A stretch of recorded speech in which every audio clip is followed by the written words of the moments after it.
Today's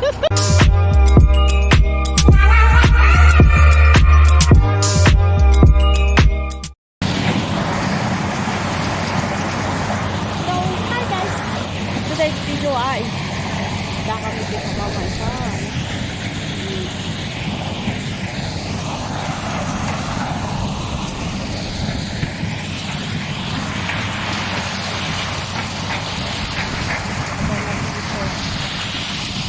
Bale, ang pinupulot namin dito guys ay yung mga mais na nahuhulog na galing din sa rimper machine.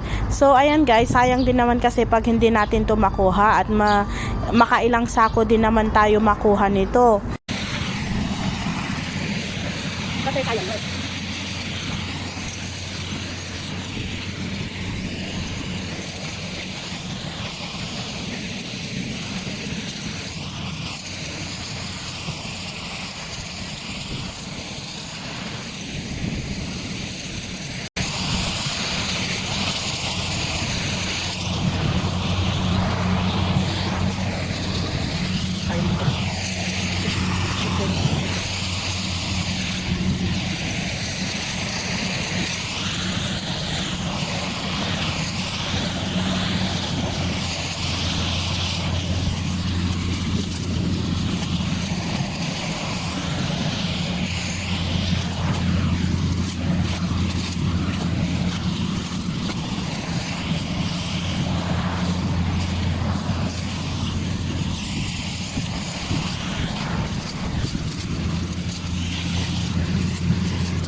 O, diba? Sobrang dami niyan na napulot namin na isang lane lang, guys. Ayan.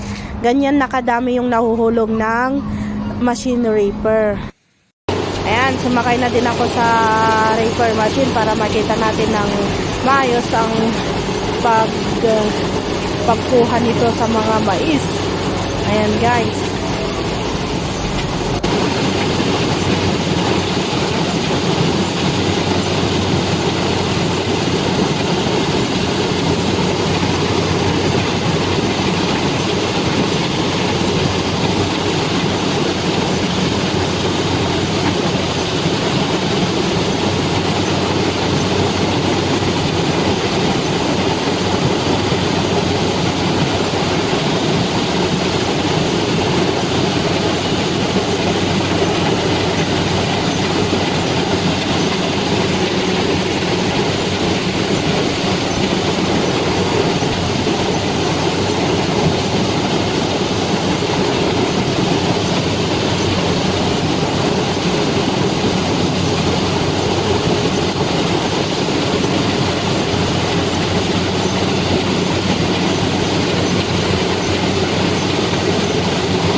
Dito naman banda guys, ayan, hiwalay na yung gumi at yung butil ng mais. Ayan guys, para madali na lang ipatuyo sa araw.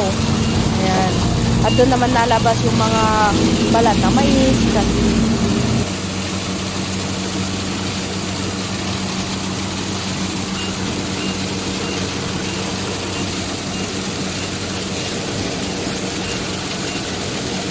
Sa wakas guys, malapit na din kaming matapos nito sa aming ginagawa. Ayan, super lawak po nito na maisan ng aking tsuhin. Ayan, na bali na repair na lahat yan. So, dahil pauwi na din kami, ayan, nagbubuhat na sila niyan. At tayo sasakay naman sa tractor. Naglugay kang tractor.